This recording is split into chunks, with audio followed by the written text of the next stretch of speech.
Assalamualaikum warahmatullahi wabarakatuh. Perkenalkan, nama saya Astuti Mulyono. Saya dari Prodi PAUD 2019 dan saya berkuliah di Universitas Pancasakti.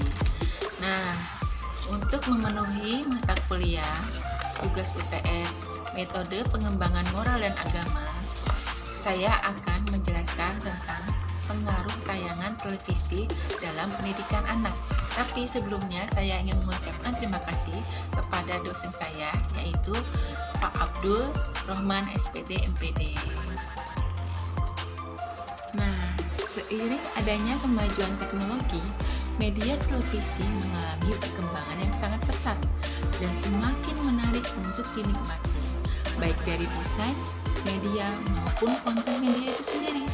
Televisi merupakan salah satu media yang paling mudah diakses dan hampir setiap keluarga memiliki televisi.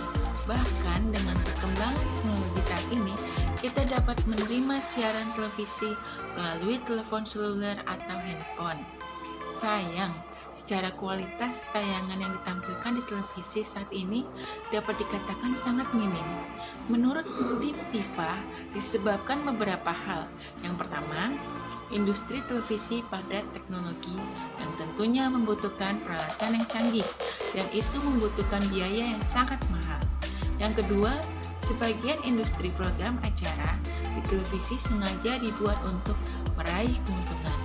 Yang ketiga, semua tayangan televisi sengaja diciptakan dengan kreativitas dan aturan pengelola televisi melalui pemilihan pengulangan, penonjolan audio visual, suara dan gambar misalnya.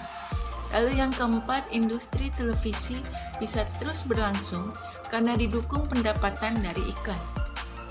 Salah satu ukuran dari perusahaan iklan untuk menempatkan iklannya di program siaran televisi adalah rating pemirsa, yaitu siaran yang paling banyak ditonton pemirsa, yang datanya didapat berdasarkan sampel survei.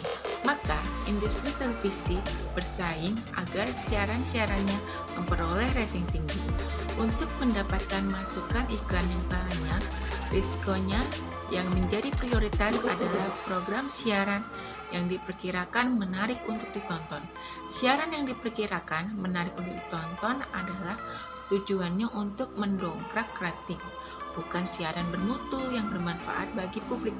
Nah, selanjutnya bisnis televisi adalah bisnis waktu. Di dalam bisnis ini, faktor kecepatan diutamakan.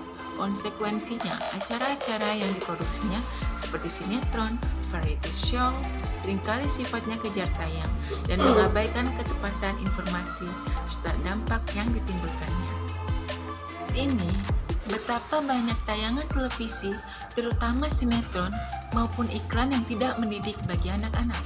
Hal tersebut berdampak pada perilaku atau karakter anak. Adapun dampak yang ditimbulkan dari tayangan televisi terhadap karakter anak. Nah, yang pertama nih, meniru adegan yang ditonton seperti melakukan kekerasan, memaki, berkata kasar, menghina. Nah, yang kedua itu meniru gaya hidup mewah.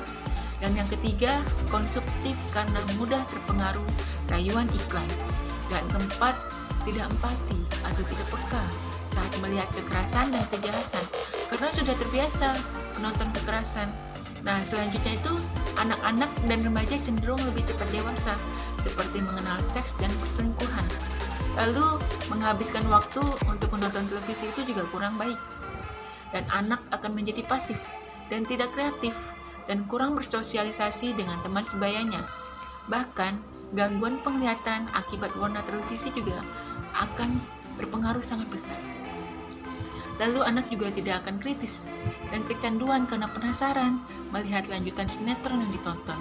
Dan semangat belajar anak juga pasti menurun dan menunda-menunda pekerjaan karena menunggu tayangan selesai. Nah, meregangkan hubungan keluarga juga karena bisa rebutan remote TV. Nah, itu juga makanya jangan terlalu banyak menonton TV untuk anak usia dini. Nah, dari sini kita bisa lihat banyaknya dampak yang ditimbulkan dari tayangan televisi. Maka penting bagi para orang tua untuk melakukan perhatian pada anak. Ada beberapa hal yang perlu dilakukan orang tua, antara lain mendampingi anak saat menonton televisi, anak terutama usia TK dan SD pada dasarnya belum mampu menyaring informasi yang mereka peroleh, baik dari penglihatan ataupun dari pendengaran. Jika tidak ada pendampingan, dikhawatirkan informasi negatif yang didapatkan dari televisi akan dicerna tanpa ada penyaringan, baik perilaku maupun bahasa. Lalu yang kedua itu selektif memilih tayangan televisi yang mendidik. Hal ini dikarenakan tidak semua tayangan televisi baik untuk ditonton oleh anak-anak, baik kartun maupun sinetron ataupun yang lainnya. Lalu membuat aturan menonton televisi, seperti membuat jadwal, menentukan tayangan yang boleh ditonton dan yang tidak boleh ditonton. Dan tentunya aturan yang dibuat harus konsisten. Nah, yang terakhir ini, mengalihkan perhatian anak dari menonton televisi dengan kegiatan lain yang lebih bermanfaat, seperti mendongeng, membaca buku, bersepeda, jalan-jalan ke pameran buku, mengajak anak memasak, dan lain-lain. Nah, ini hanyalah salah satu usaha dalam mengatasi dampak negatif televisi. Dukungan dari semua pihak juga diperlukan, baik orang tua, lembaga pendidikan, pemerintah, masyarakat, dan pertelevisian itu sendiri. Nah, sekian dari saya, semoga informasi ini bermanfaat untuk Anda. Nah, saya Astri Mulyono pamit undur diri. Terima kasih, jangan lupa like dan subscribe. Saya pamit undur diri. Assalamualaikum warahmatullahi wabarakatuh.